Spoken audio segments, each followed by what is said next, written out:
Shorty fire like a ball of fire. Bitch on game like the fucking empire. Mama told me stay away from pretty little liars. I be going through the wire. Shorty fire like a ball of fire.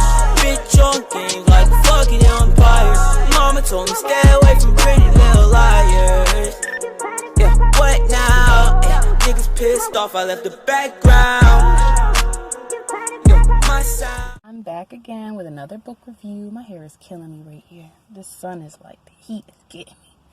But this book, you guys, this book is called My Secret Self, and it is by Christine Cowan.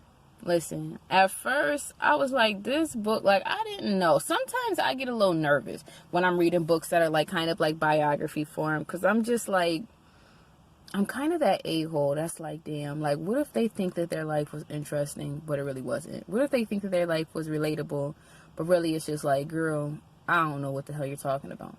So I was already giving out a little bit of prejudgment. And then, like, when I was in contact with Christine, she was telling me that she was from Australia. So I'm like, okay, I'm like, this is different. Like, I've never, like, really interacted with someone directly from Australia, right?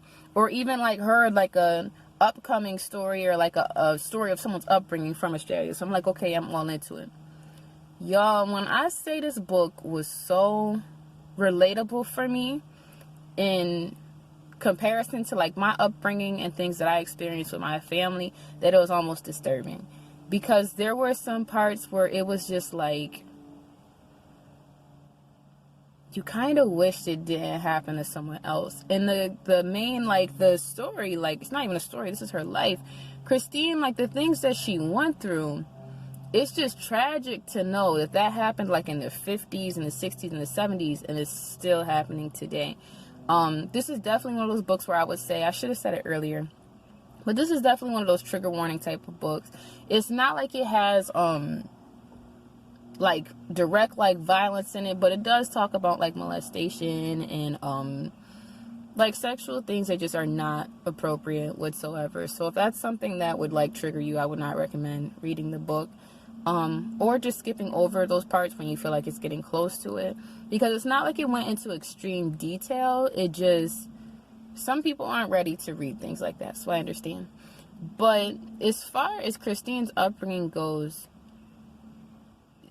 her parents were young as hell when they got married, when they got together. They were 18, 19 when they got together. They were still living in his mother's house. His mother was very controlled. So Christine's grandmother, Christine's father's mother, right, was very controlling. She was very mean. She was very bitter. And she kind of liked to egg Christine's father on when it comes to, like, getting on his mother. Like, so say, like, they were having a disagreement or something. Christine's mother, or no, Christine's grandmother. Why does it keep doing this? My laptop is so, not the laptop, the tablet is so annoying. This is probably a sign I shouldn't be using my baby stuff without her permission. Whatever.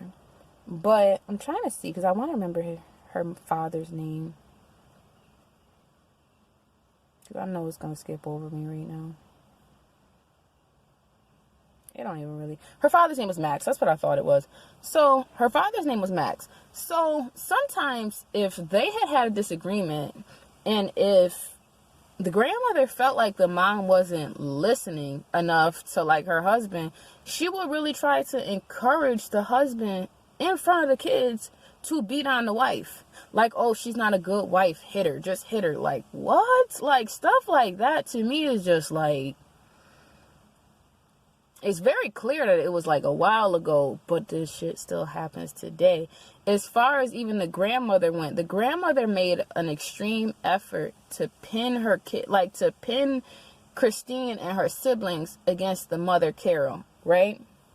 And it's like, I felt bad for Carol, because it's clear that, okay, y'all had one kid. Then when she turns up pregnant again, so Christine's the first child. So then when you turn up with the second child, it's a little girl. Let me see what her sister's name was,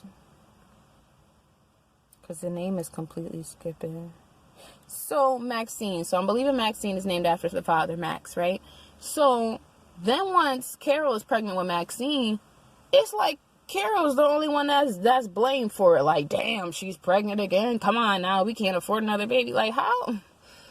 Situations like that throw me off all the time. Like, so y'all knew it took both of y'all. And if he felt like, to me, it's like, if you felt like you couldn't afford to sit here and take care of no kids, then you shouldn't be touching your wife without one.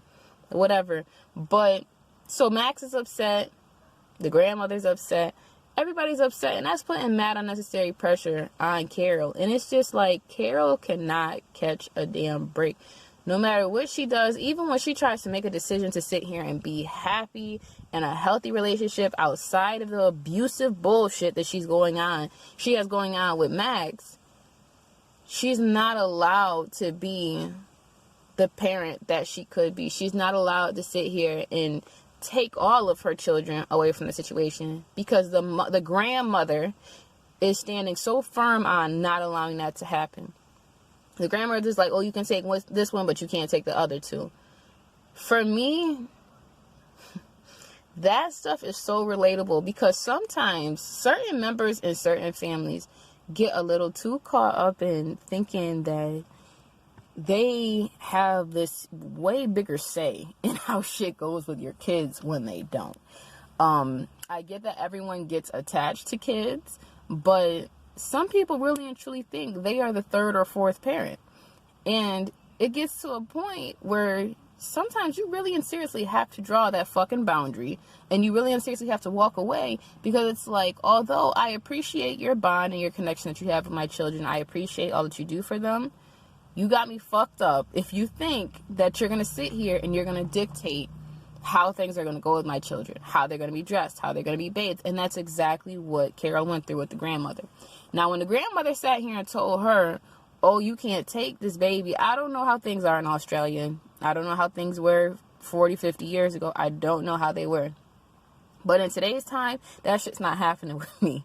If I got 3 kids and I'm trying to move on to a better situation, I'm not walking away from my other 2 children without a fight. It's not just it's going to be a verbal disagreement. No, your old ass is going to mind your business. You're going to turn around, you're going to go in the house, and I'm taking my children on because your son is not going to be beating my ass under your encouragement because he disagrees with what I decided to do for the day, or what I decided to do for our children or with myself. That's not going to happen. I am all for leaving abusive relationships, abusive situations, and taking your children with you. I feel like kids should not have to sit here and witness that, and you should not. There was a part in the book where the mother did try to leave, and the grandmother's not only holding the kids back, but the kids are sitting here like, Christine is like thinking to herself how she doesn't want to leave. She doesn't want to go with her mother because she wants to be with her father. You cannot leave decisions like that for a child to decide. There was another book that I had read like that a few months ago, where there was a child that was very adamant about, oh, I'm going to decide for myself.